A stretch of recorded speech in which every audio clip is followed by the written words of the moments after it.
Halo, selamat pagi, selamat siang, dan selamat malam. Nama saya Irham Sena Al-Fatir. Saya dari Tera 18 Farmakologi Prodi Program Studi Kedokteran. Dan saya di sini akan menjelaskan mengenai celiac disease. Nah, kita langsung mulai saja. Oke. Pertama-tama, pernah nggak sih kalian membayangkan semisal habis setelah memakan mie ayam atau roti ataupun gandum, tubuh kita tuh merasa malah kayak seolah seperti salah paham, tapi dan malah tubuh kita tuh menyerang usus kita sendiri. Nah, kondisi ini bukan sekedar alergi makanan biasa, tapi reaksi autoimun yang dikenal sebagai celiac disease. Nah, agar pembahasannya gampang dipahami dan nggak bikin pusing, saya sudah merangkum materi ini ke dalam mind map. Ada 4 poin utama yang bakal kita bahas. Bentuk mind map seperti ini. Ada 4 poin utama yang bakal kita bahas. Seperti biasa, pengertian, patofisiologi, setelah itu pencegahan dan penanganan, setelah itu data kasus. Nah, tanpa berlama-lama lagi, langsung saja kita benda mind map kita kali ini. Pertama-tama, celiac disease.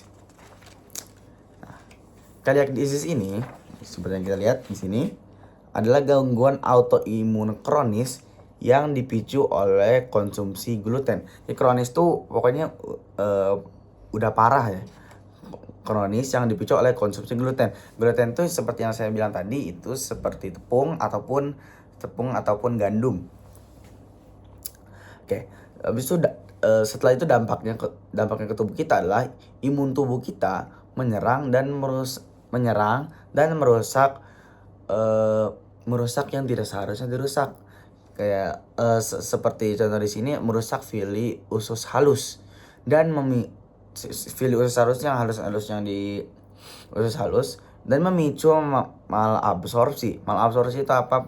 Penyerapan nutrisinya jadi kurang maksimal, mungkin bisa dibilang seperti itu. Dan ini bukanlah sebuah alergi, melainkan autoimun lebih tepatnya. Bukan alergi. Nah, kita langsung masuk ke patofisiologi.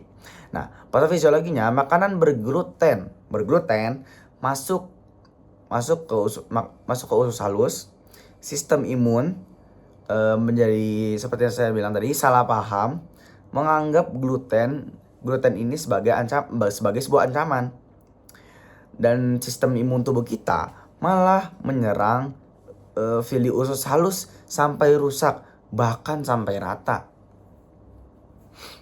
Nah, dan seperti yang tadi saya sebutkan, dan ini memicu terjadinya malabsorpsi. Nutrisi gagal terserap karena villi yang ada di usus halusnya itu rusak karena diserang tadi oleh sistem imun tubuh. Nah, pencegahannya gimana sih?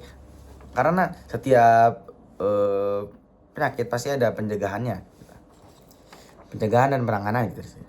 Ya, pencegahannya adalah kita yang paling mudah untuk dilakukan dan yang paling mudah dilakukan, kita bisa melakukan dengan diet bebas gluten. Bebas gluten berarti kita tidak memakan makanan yang mengandung tepung ataupun mengandung gandum, seperti itu. Dan juga apabila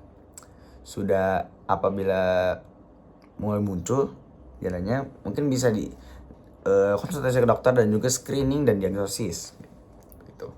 Habis itu setelahnya penanganannya bisa diberikan suplementasi nutrisi untuk memulihkan kondisi malabsorpsi, seperti itu. Nah, dan data kasus yang ada di Indonesia terjadi pada 0,5% sampai 1% populasi seiring naiknya konsumsi terigu yang ada di Indonesia. Berhubung di Indonesia ini makanan pokoknya bukanlah roti melainkan nasi, maka angka ini mungkin dapat terbilang kecil. Dan data kasusnya selanjutnya adalah prevalensi sebesar 2,38%. Dan ini rumah sakit yang ada di Jakarta ya, ini data kasusnya.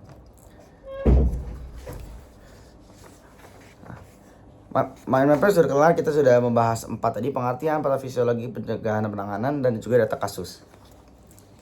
Nah, jadi itu dia pembahasan dari celiac disease dari mind map saya kali ini. Kesimpulan utamanya, celiac disease ini memang belum ada obatnya, tapi dampaknya bisa kita kontrol total lewat diet bebas gluten.